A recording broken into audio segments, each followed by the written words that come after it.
नमस्कार, आप देख रहे हैं पॉलिटिकल आइडिया। मैं हूं प्रदीप कुमार। मित्रों, आज हम बात करेंगे इस वीडियो में उत्तर प्रदेश की राजनीति की, बात करेंगे बहुजन समाज पार्टी की सुप्रीमो बहन मायावती की, बात करेंगे अखिलेश यादव की कि ऐसा क्या हो रहा है उत्तर प्रदेश की राजनीति में जिससे मायावती ने अखिलेश यादव को परेशान कर दिया है। तो बात ऐसी है कि मायावती फिर से एक बार 6 दिसंबर को गौतम बुद्ध नगर में एक रैली करने जा रही है। 6 दिसंबर आपको पता है परिनिर्वाण दिवस है। बाबा साहब भीमराव अंबेडकर के रास्तों पर चलने वाली बहुजन समाज पार्टी मायावती के लिए 2027 का विधानसभा चुनाव उनकी पार्टी के अस्तित्व की लड़ाई है। और ये केवल बसपा के अस्तित्व की लड़ाई है ऐसी बात नहीं है, ये अस्तित्व की लड़ाई तो है ही, साथ ही सत्ता की संभावनाओं पर, मतलब अखिलेश यादव के सत्ता में वापसी की संभावनाओं पर मायावती की सक्रियता किस प्रकार से पानी फेर सकती है, इस बात का एहसास अखिलेश यादव को भी हो चुका है। इसीलिए अखिलेश यादव ने अपने सभी प्रवक्ताओं को यह आदेश दिया है कि अभी प्रारंभिक स्तर पर मायावती पर नजर रखनी है, लेकिन मायावती पर कोई टीका टिप्पणी नहीं करना है। क्योंकि अगर मायावती 2019 के लोकसभा चुनाव तक जो मायावती थी, अगर उसी रूप में मायावती फिर से एक बार जगती है, मैं जगने की बात इसलिए कर रहा हूं क्योंकि 2019 के लोकसभा चुनाव के बाद से आप देखेंगे कि मायावती, लगभग लोगों को लगा कि मायावती अब सक्रिय राजनीति से लगभग थक चुकी है, हार चुकी है, हार स्वीकार कर चुकी है। लेकिन 2024 में जिस प्रकार से मायावती ने एक बार फिर से चुनावी मैदान में ताल ठोका है, उत्तर प्रदेश की राजनीति में ताल ठोका है, इससे इस बात का एहसास कराया है मायावती ने कि नहीं, उत्तर प्रदेश में लड़ाई आमने सामने की नहीं बल्कि फिर से त्रिकोणीय लड़ाई होगी, जैसे 2019 के लोकसभा चुनाव से पहले तक हुआ करता था। तो अगर ये त्रिकोणीय हो गई लड़ाई अगर, तो सबसे बड़ा नुकसान किसका है? सीधा मामला है, क्योंकि अखिलेश यादव ने मायावती के वर्चस्व में गिरावट के बाद, मायावती बसपा के डाउनफॉल के बाद, जो डाउनफॉल वैसे की शुरुआत तो 2012 में सत्ता से बाहर होने के बाद ही हो गई थी। आपको याद दिलाऊं मैं कि 2007 के विधानसभा चुनाव उत्तर प्रदेश में मायावती की पार्टी को सबसे अधिक विधायक चुनकर आए थे, जब माया बसपा को अपने बलबूते पर स्पष्ट बहुमत मिला था उत्तर प्रदेश में।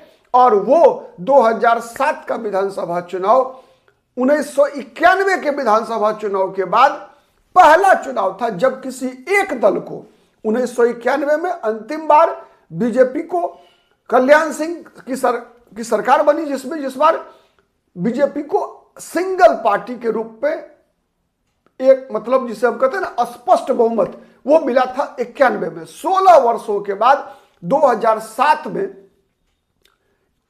बसपा को पहली बार 16 वर्षों के बाद स्पष्ट बहुमत मिला था एक पार्टी के रूप में। मैं गठबंधन की बात नहीं कर रहा, ठीक है। गठबंधन के रूप में देखेंगे तो 1993 में मायावती और बहुजन समाज पार्टी और समाजवादी पार्टी के गठबंधन को बहुमत मिला था, जिसमें नारा लगे थे बाबरी मस्जिद के टूटने के बाद। यह नारा लगा था जब चुनाव हुआ 1993 में, तो नारा लगा था मिले मुलायम कांसी राम, हवा में उड़ गए जय श्री राम, ठीक है। तो वो चुनाव अंतिम था। और उसके बाद आपको पता है कि क्या हुआ, स्टेट गेस्ट हाउस कांड जो हुआ उत्तर प्रदेश में, उसके बाद से मायावती और मुलायम सिंह यादव की कभी भी जो है पटरी नहीं बैठी। तब बैठी जब अखिलेश यादव ने अपने पिता मुलायम सिंह यादव को किनारे लगाना शुरू किया। तो फिर पापा से झगड़ा तो बुआ से दोस्ती करने के किया उन्होंने 2019 के लोकसभा चुनाव में, जब मायावती और समाजवादी पार्टी, बसपा और सपा एक साथ आई थी, ठीक है। मुलायम सिंह यादव के जीवन काल में ही वापस आई थी स्टेट गेस्ट हाउस कांड की दुस्वप्न के बाद, ठीक है। शायद वर्तमान पीढ़ी को पता हो नहीं हो, मैं बताऊं कि जब स्टेट गेस्ट हाउस कांड हुआ था उत्तर प्रदेश में, तो उसमें स्थिति ऐसी उत्पन्न हुई थी जब बसपा के विधायकों को मतलब को छुपना पड़ा था, मायावती को छुपना पड़ा था, और मायावती को बचाने के लिए अगर उस दिन ब्रह्मदत्त द्विवेदी जो उन दिनों बीजेपी के बड़े नेता हुआ करते थे, अगर वो नहीं पहुंचे होते मुलायम सिंह यादव के मतलब हमलावरों से बचाने के लिए, तो शायद मुझे लगता है, और मुझे क्या सबको लगता है कि उस दिन मायावती के साथ कुछ भी हो सकता था, कुछ भी। खैर वो इतिहास है। तो मायावती साथ आई थी अखिलेश यादव के, लेकिन उसके बाद क्या हुआ, लोकसभा चुनाव के बाद ही अखिलेश यादव और मायावती ने अपने अपने रास्ते अलग कर लिए, ये आरोप लगाकर कि भाई हमारा, दोनों ने कहा, बसपा बहन मायावती ने कहा कि हमारे वोटर ने तो समाजवादी पार्टी को वोट दिया, लेकिन समाजवादी पार्टी के वोटर ने हमें वोट नहीं दिया। वहीं अखिलेश यादव का आरोप था कि हमारे वोटर, समाजवादी पार्टी के वोटर यादव मुसलमानों ने बसपा के उम्मीदवार को तो वोट दिया, लेकिन बसपा के वोटर ने समाजवादी पार्टी के उम्मीदवारों को वोट नहीं दिया। ठीक है, तो ये आरोप प्रत्यारोप हुए। उसके बाद जो है फिर दोनों का रास्ते अलग हो गए, लेकिन उसका परिणाम ये हुआ कि बसपा उसके बाद से लगातार कमजोर होती गई। परिणाम क्या, उसके परिणाम स्वरूप बसपा कमजोर, बसपा के वोट बंटने लगे, बीजेपी में गए कुछ और कुछ समाजवादी पार्टी के पास गए। जब ये स्थिति बनी तो 2024 के लोकसभा चुनाव में अखिलेश यादव ने एक बड़ा दांव खेला। ठीक है, दांव क्या था, वह समाजवादी पार्टी जो केवल यादव और मुसलमानों की पार्टी मानी जा रही थी, उस समाजवादी पार्टी ने, अखिलेश यादव ने 2-3 काम किए। पहला काम क्या किया कि समाजवादी पार्टी ने कांग्रेस से गठबंधन किया, पहला। दूसरा काम क्या हुआ कि समाजवादी पार्टी ने मुस्लिम और यादव उम्मीदवारों की संख्या घटाई, मुसलमान और यादव उम्मीदवारों की संख्या घटाई, और उसके बदले उम्मीदवार बनाया किसको, पिछड़ी, अन्य गैर यादव पिछड़ी और अति पिछड़ी जातियों के उम्मीदवारों की संख्या बढ़ाई अखिलेश यादव ने लोकसभा चुनाव 2024 में। उसका परिणाम क्या हुआ, उसका परिणाम यह हुआ कि जो गठबंधन बना अखिलेश यादव का, उसका नामकरण किया अखिलेश यादव ने पीडीए, मतलब पी से पिछड़ा, डी से दलित और ए से अल्पसंख्यक, पिछड़ा, दलित और अल्पसंख्यक। तो ये जो दलित वोट आया वो अखिलेश यादव के साथ था नहीं। दलित अगर कहेंगे आप 2019 के लोकसभा चुनाव तक और 22 के विधानसभा चुनाव तक भी कहिए आप, 22 के विधानसभा चुनाव तक भी दलित वोटर या अधिकतर तो बसपा के साथ थे, क्योंकि दलितों की पार्टी ही मानी जा रही है बहुजन समाज पार्टी। लेकिन जो बसपा के साथ नहीं थे दलित, वो दलित बीजेपी के साथ थे। माने जो जातिगत ध्रुवीकरण के तहत दलित थे, वो दलित किसके साथ थे, बसपा के साथ। और जो धार्मिक आधार पर ध्रुवीकृत दलित थे, वो दलित बीजेपी के साथ। समाजवादी पार्टी को, मतलब समाजवादी पार्टी मतलब यादव और मुसलमानों को माना जाता था कि ये दलितों के लिए अच्छे नहीं है। समाजवादी पार्टी से सबसे अधिक दिक्कत उत्तर प्रदेश की दलित आबादी को थी। लेकिन 2024 में दलितों के एक बड़े वर्ग को अखिलेश यादव अपने से जोड़ने में कामयाब हुए, और उसी का परिणाम रहा कि भारतीय जनता पार्टी, अखिलेश यादव को 37 सीटें मिली और साथ ही 6 लोकसभा सीट पर कांग्रेस के उम्मीदवार जीते। और उतना ही नहीं, बीजेपी मात्र 36 सीटों पर सिमट गई लोकसभा चुनाव में गठबंधन सहित।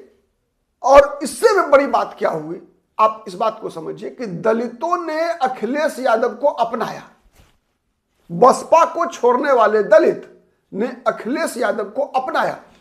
बीजेपी के तरफ भी जो दलित इसलिए चले गए थे कि समाजवादी पार्टी से जहां कहीं भी मुकाबला होता था, वहां समाजवादी पार्टी या तो यादव को उम्मीदवार बनाती थी या मुसलमान को उम्मीदवार बनाती थी। तो समाजवादी पार्टी के खिलाफ जो ध्रुवीकरण होता था, उस ध्रुवीकरण में दलित वर्गों के कई जातियां बीजेपी के साथ आती थी, तो वो बीजेपी के तरफ भी झुकाव दलितों का घट गया। और वो जो कट गया, वो गया कहां, अखिलेश यादव के साथ। ऐसे ही समीकरणों का परिणाम था कि अयोध्या जैसी सीटें, अयोध्या जैसी लोकसभा सीट बीजेपी हार गई। पासी समाज के अवधेश प्रसाद ने बीजेपी के उम्मीदवार को वहां से अयोध्या से हराया, तो अखिलेश यादव के पीडीए के प्रभाव का यह सर्वश्रेष्ठ उदाहरण था। और यह पीडीए इसलिए सफल हुआ अखिलेश यादव का क्योंकि बहन मायावती कमजोर, बसपा कमजोर थी। एक संदेश निकल कर गया था 2022 के विधानसभा चुनाव के बाद, जिस चुनाव में बसपा मात्र एक विधायक जीत पाए थे, बसपा के बहुजन समाज पार्टी के मात्र एक विधायक जीते थे। तो दलित समाज को भी लगा कि बसपा तो अब खत्म, मायावती लड़ना नहीं चाहती मोदी से, कुछ तो कुछ अंडर सेटिंग है, अंडर टेबल सेटिंग है मायावती और मोदी के बीच, ठीक है। और उसका लाभ जो है, उसका लाभ अखिलेश यादव को मिला।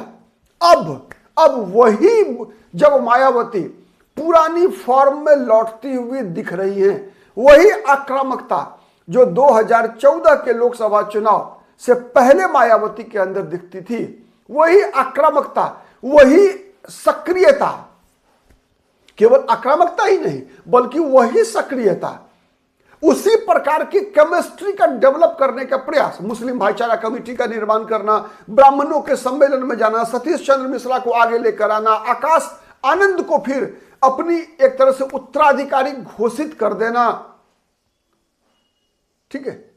तो ये सब जितनी चीजें हो रही है, ये सब कहीं ना कहीं अखिलेश यादव की 2027 की जो रणनीति है, जो संभावनाएं हैं अखिलेश यादव के लिए, पीडीए का असर, असली असर का तो इंतजार अखिलेश यादव विधानसभा चुनाव में कर रहे थे ना। लोकसभा में तो उनको प्रधानमंत्री बनना नहीं था 2024 में, 27 में ही इसके लिए सबसे ज्यादा अखिलेश यादव मुझ पर ताव दिए हुए हैं। तो अब 27 में अगर मायावती की ये सक्रियता, ये गर्माहट उनकी पार्टी की, ठीक है, यदि सफल होती है तो सबसे ज्यादा प्रभावित अगर हो रहे हैं तो अखिलेश यादव हो रहे हैं। इसलिए सबसे ज्यादा बेचैनी अखिलेश यादव के अंदर है। इसीलिए अखिलेश यादव इतने डरे हुए हैं कि मायावती के ऊपर कोई भी कमेंट करने से अपने प्रवक्ताओं तक को रोक दिया है, मना कर दिया है कि नहीं, कोई कुछ नहीं बोलेगा। तो अब देखना है कि इसका असर क्या होता है, आने वाले दिनों में दिखेगा। बने रहिए पॉलिटिकल आइडिया के साथ। हम हर उस खबर पर हमारी नजर होती है जिसको जानने की आपकी आवश्यकता, आप देखना चाहते हैं। हमारा विश्लेषण हर उस खबर का आपके समक्ष हम ऐसे ही लाते रहेंगे। तब तक के लिए धन्यवाद, नमस्कार।